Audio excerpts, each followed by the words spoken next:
Meeting for Wednesday, April 3rd, 2024. Time is 6 p.m. Can I get a roll call, please? Chairman Goodwin. Here. Vice Chairman DePaul. Here. Commissioner Frazier. Here. Commissioner Hess. Here. Commissioner Schmelter. Here. And Commissioner Wonder. Here. All right. Notice regarding adjournment. The Historic Preservation Commission will not hear new items after 9:30 p.m. unless authorized by a majority vote of the commission members present.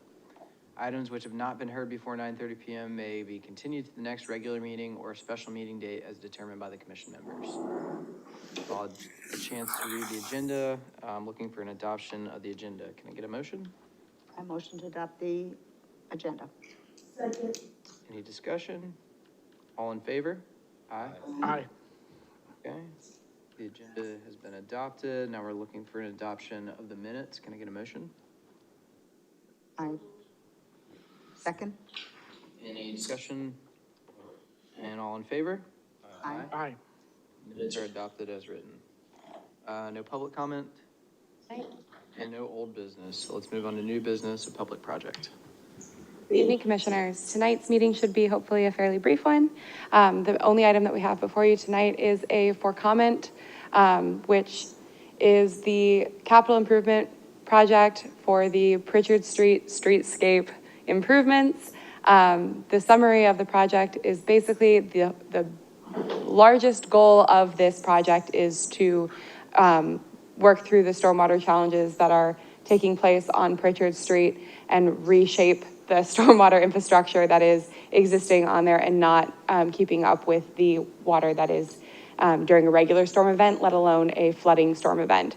So that's the primary goal of this. And then secondary to that is the reconfiguration of the parking lot. That is the one next to the pool, not the one that's attached to Town Hall, but that other one. It'll make that a formalized circulation route, add in landscape islands at the end of what will now become rows of parking stalls, have wheel stops for those, put in some additional stormwater into that, what is now just a gravel pit, essentially, and formalize that parking as well. And then add sidewalks down the length of the street and street lights on the right side of the street, which is the, for the most part, not residential portion of Pritchard Street. The streetlights that they're adding will match in shape to the ones that you have on Bridge Street and Brune and May River Road. They will be spaced a bit further apart because the main difference between this and the other projects that have had these streetlights installed is that this is not an SCDOT road. This is a Town of Bluffton road, meaning we can have these at a different illumination level. They can be spaced a little bit further apart because we do not need to meet the SCDOT standards. I had a question from Joe about the temperature of the light that was sent over to me previously, and so I went ahead and got that question answered. These will be warmer in tone because, again, we don't have to meet that SCDOT standard. My units are failing me in my head here. 3,000 Kelvin. 3,000 Kelvin are going to be these, the ones on Maywood Road are 4,000. So it's substantially different. Yeah, it's a lot better. For the Pritchard Street here than it will be on the highway, which is not exactly a highway in that location, but it is this SCDOT road. The other question I had asked was about the placement of those lights, and they are going to be on the right side of the street as I am currently facing, the left side as you are currently facing, which is this side that we're all sitting on. And that is basically the summary of the whole project. I'm happy to answer any questions that you have. Again, this is a for comment only, so the comments that you have will be presented to the UDO administrator, who is the approval authority for public projects, for her to take into consideration as she reviews these applications. Do you have any questions for me? Quick. Okay, so the streetlights are going to be on office side or house side? Office side. There's a small correction to that. Pat, you want to come up? Oh, excuse me. This is Pat Rooney. He's in our capital improvements department. He's going to present any questions that you have as well.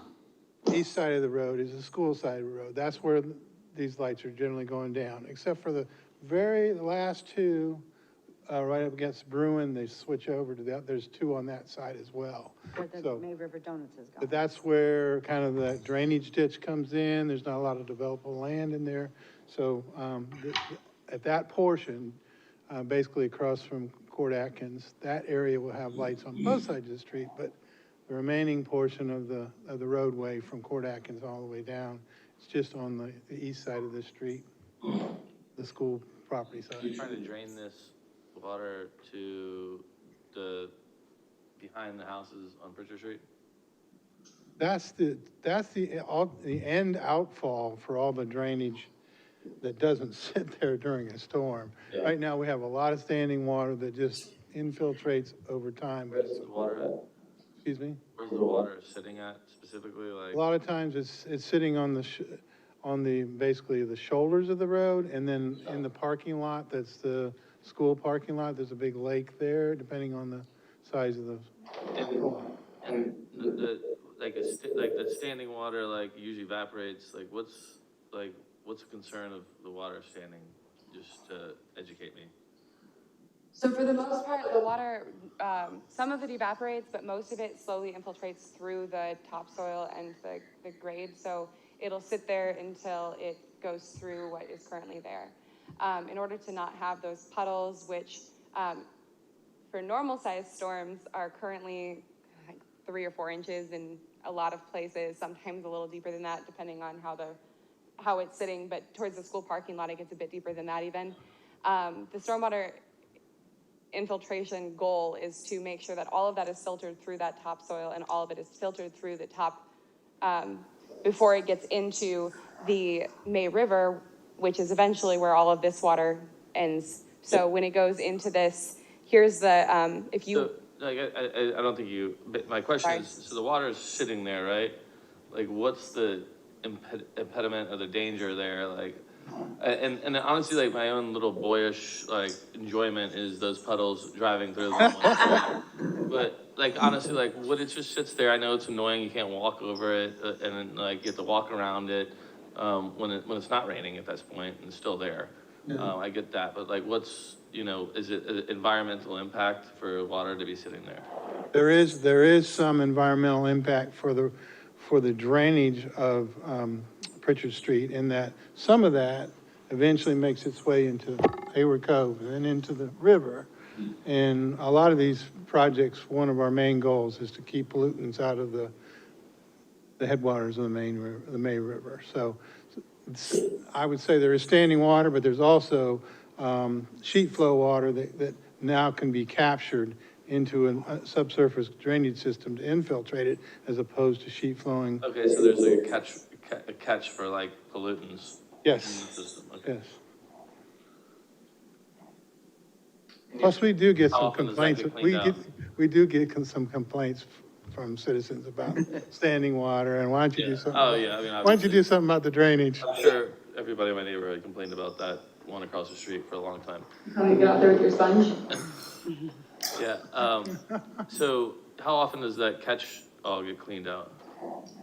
The outfall? Yeah, so like you said, you're something in the drainage to catch pollutants Okay. versus then just seeping through the ground, which is a natural filtration. The whole system is designed to infiltrate during the whole process as how it enters the system and it goes. The end result is that at the end of that pipe, you're not getting any water out. It's already, infiltrated into the ground. Okay. That's what's really happened in Bridge Street. We have put a monitoring well on that outfall, and there's only been one event so far that we've had any drainage come out of the pipes. So it's stored underground and infiltrating. So you never have to clean it out. Well, there is, I don't think there is a storm separator in this particular project. I don't think it's necessary, but on some of them, we'll put a storm separator that has to get cleaned out every, like 3 years or so. Answer my question, thank you. Any other questions? Okay, so we're not really voting since it's just a comment, right? if you have any comments, we'll collect those and we'll bring them back to the Unified Development Ordinance Administrator for her consideration as she does this. And I think the two that we captured were warmer and away from the residential, and those have been addressed. So if nothing else, that's all we have for this item. Great, thank you. The only other thing we have is the discussion item, Mr. Chairman, which is the monthly site feature permits for the historic district, which was to replace windows on Bluffton Road. That's the bank. The Guilford Place Sign Agency, which we received it was an incomplete submittal at the time that this was published. I received that today, towards the end of the day today. And then 2 other signs for businesses within the historic district. Any questions? Questions? Okay, That's all I have. fastest one of the year so far. All right, well, I'm looking for a motion to adjourn then. I'll make a motion to adjourn. Second. All in favor? Aye. Adjourned. Wonderful.